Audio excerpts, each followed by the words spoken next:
Góðan daginn. I am Street View Estate. Welcome back. So before I start showing you how I moderate the panoramas, how I connect them together and upload them to Street View, I thought it would be a good idea to show you just a quick video on how I edit the photos. So I use two programs, Insta360 Studio and Photoshop. The process might be a little bit different depending on your camera, but the idea is the same: to punch out the colors a little bit more, fix any lighting issue, and so on. So while editing, I realized this might be a good time to tell you what the topics of the videos are, and there will be timestamps in the magic box below. In the Insta360 Studio, I will simply merge the HDR photos. And in Photoshop, I will color correct, remove the camera from a mirror, remove the tripod, export it from Photoshop, and then at the end I will give you a pro tip. So let's continue with the video. Let me just open my laptop and show you. So what I'm going to do is find the correct pictures. There are just 6 pictures, 7, but the files are more because it's HDR photos. So there will be 3 files for each photo. And I'm simply going to drag them into Insta360 Studio. I used to have to do this on the phone for HDR photos, but thankfully they updated the desktop app so it can handle HDR photos. So what this step does is to merge the HDR photos as well as stitch the 360 images. Here we see the 3 different photos. This is the underexposed and overexposed, and this is the final result. So we just need to select all with holding down Shift, and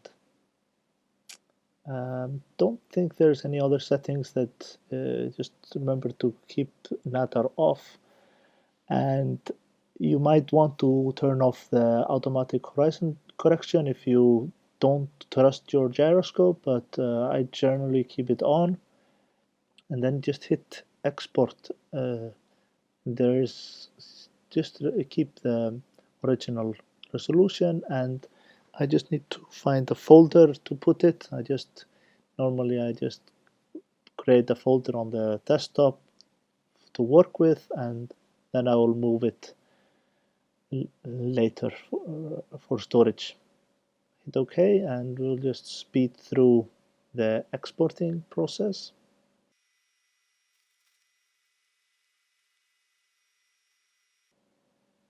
Okay, that was easy enough.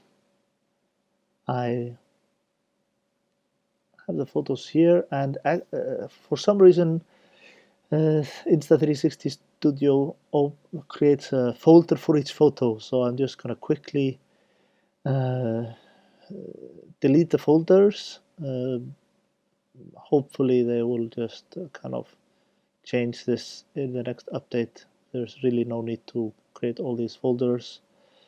Let's go through this. Oops,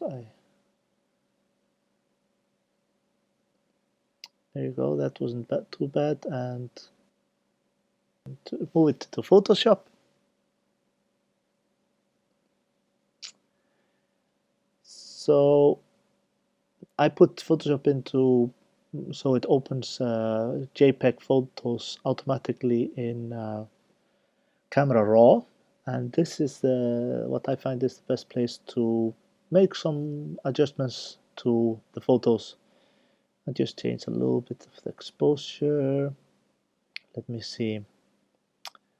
Maybe bring down the shadows a little bit.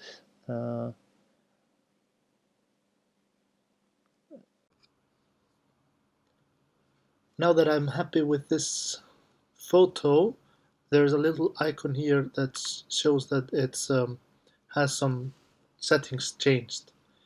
So if you have many similar photos from the same environment and you think that it would be useful to copy paste all the settings to the other photos, you might want to just select all the photos and right click and sync settings.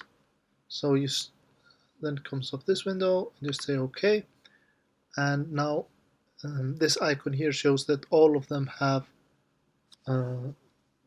some changes to it. I would still go through them and make some adjustments, but it's helpful to just copy paste everything. This is not a color correction tutorial, but just to give you some idea, we'll just speed through the rest of this.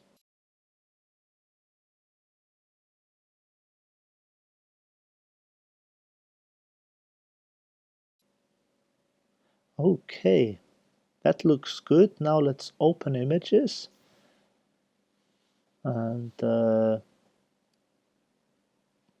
do some final adjustments. Now we've color corrected them, and usually I remove the tripod and blur the faces on the platform, either Panoskin or go through. But more advanced editing you need to do with Photoshop. So for example, in this image I couldn't avoid having the camera in the mirror. So what I will do is go and go to 3D and new Panorama Layer. So this way the photo is not as warped and it's easier and more natural to edit. Maybe I'll just change a little bit the point of view, which zooms in the image. And let me see, just use the cloning tool. And again, this is not a Photoshop tutorial, so we'll just speed through this.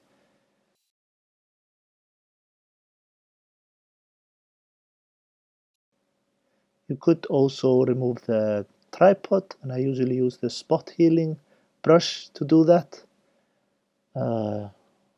If you have a more high-end client, then it's good to remove it, or but you can also put the logo at the bottom or blur it in the Panoskin and go through. So it's really just as easy as going through the whole tripod. Takes a little bit second to calculate what he wants to put there, and then I'll just use the cloning tool to make some corrections, because obviously it's not perfect.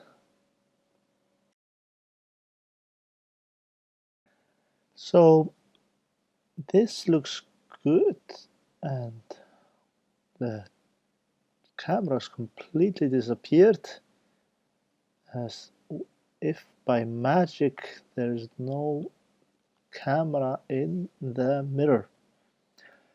So for exporting it from Photoshop, there are two different ways, or depending on your situation.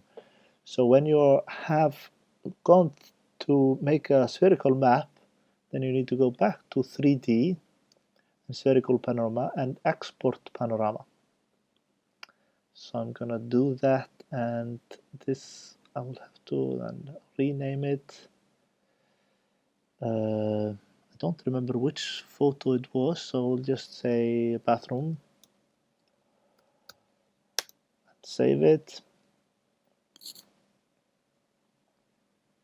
And then I am safe to close it and don't save.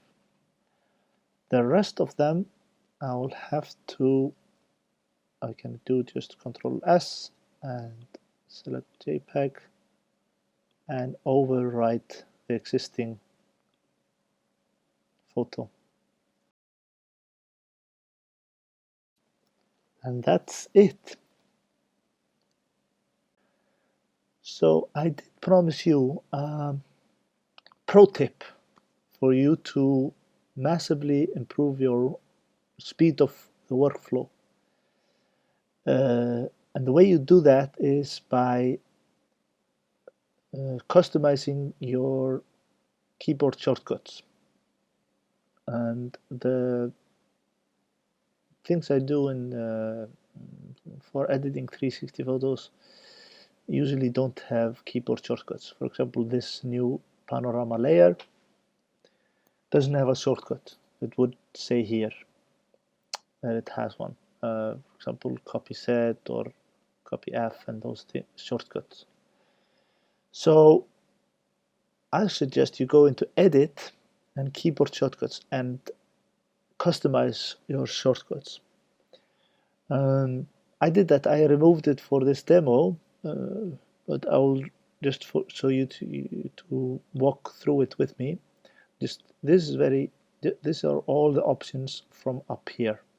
So I go to 3D and select the panorama, spherical panoramas, and new panorama layer. Now I just type in here almost anything I want.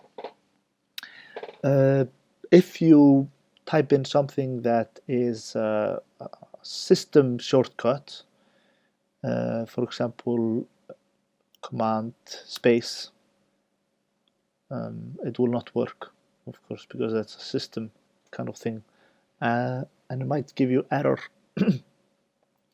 if it is system wide. And if it's for example command Z, it will warn you that this will overwrite an existing shortcut.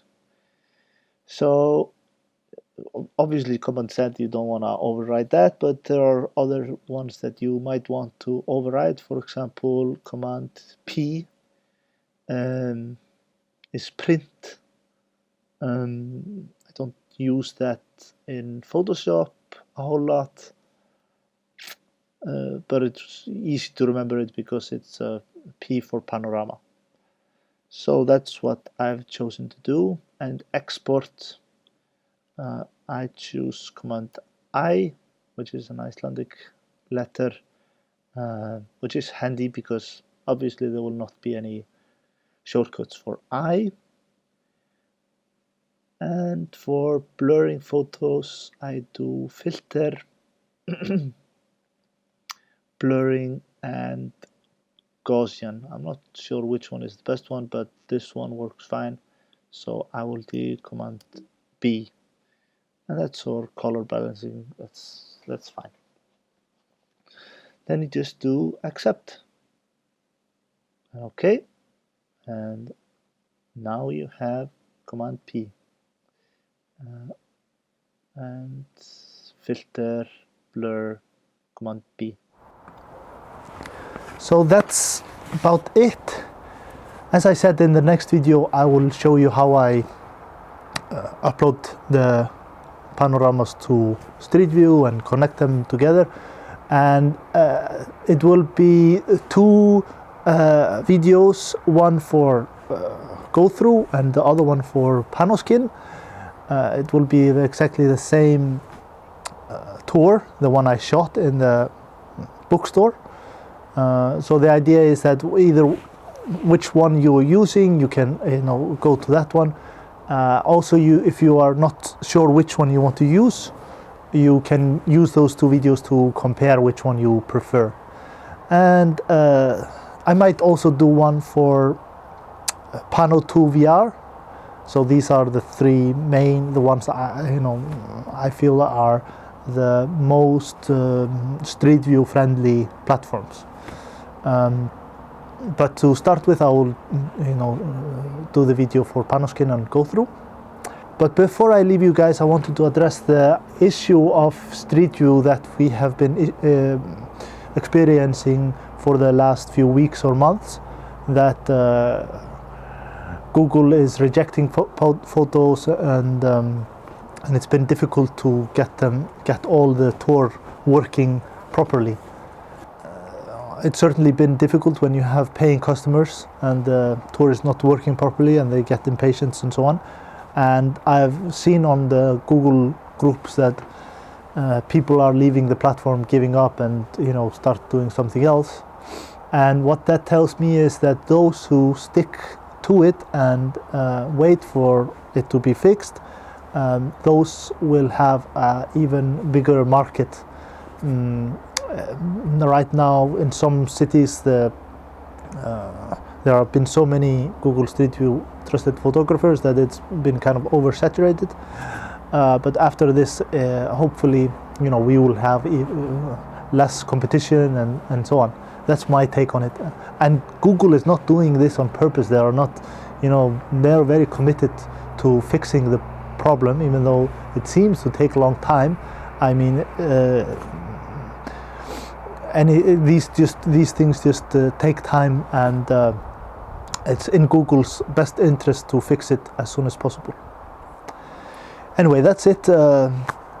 I will see you in the next video. Any updates that I have, I will add them in the magic box below, and hope to see you in the next video.